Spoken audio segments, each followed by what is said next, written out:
moving on now, Wednesdays here on the program, we like to put the spotlight on the farm women's group, Common Ground. Common Ground is a group of farm women who want to be a resource for consumers who want to know more about how their food is grown. Joining us now is Common Ground volunteer Joan Ruskamp from the Dodge area. Nice to have you here today, Joan. Thank you. Good to be here. Yes. How's everything in your area? Soggy. Yeah. Very soggy all the way down. Oh, you had a wild ride down We here. did have. didn't Yeah, you? glad through the you rain. made it. Thank you. Right. We are too. Yes. Okay. Well, the price of beef has been a talking point lately. We wanted to know a little bit more about that. So what kind of things affect the prices of beef that we find at the store? Right. And I think we're all feeling the strain of higher prices across the board, in the grocery store especially. So when it comes to beef, it's important to remember we have record demand with limited supply. So what that means is consumers are choosing beef for the taste, the nutrition, the versatility, but the limited supply is due to several years of drought. And I know as wet as it's been, it's hard for a lot of people to remember that we had some dry times, and across the United States we had huge areas of drought that reduced our cow herd.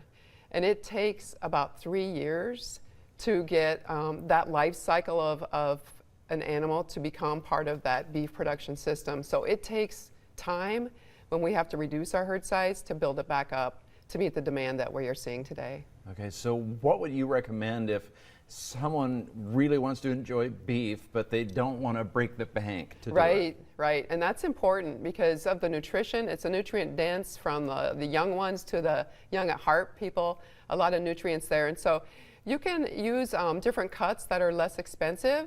If the recipe calls for a cut that might be a kebab that has a very expensive cut, try something. Talk to your butcher or the grocery store that you would go to about ways you can do that. Buy in bulk. We do that a lot, even Steve and I, buy in bulk and then reduce it down at home. You can buy 10-pound chubs, I know, of ground beef even. And always have conversations with the butchers because they want people buying beef as well. And so they'll work with consumers.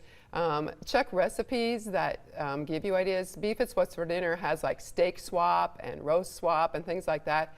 If the recipe calls for this, what can I use instead?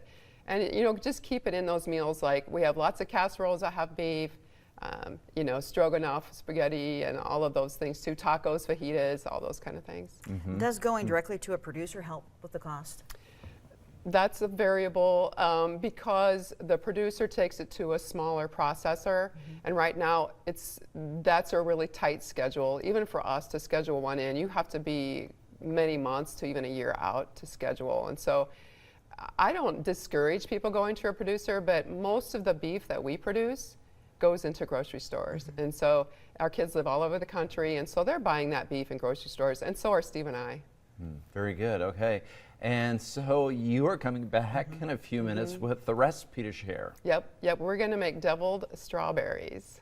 Oh, I've never heard of Yeah, that. it's one of my favorites of my niece, Harper. Okay. My granddaughter, I should say, not my niece. And she is here. She's here and she's going to help us. Good. Great. Yeah, we're going Looking to look forward to that. Okay, Thank you.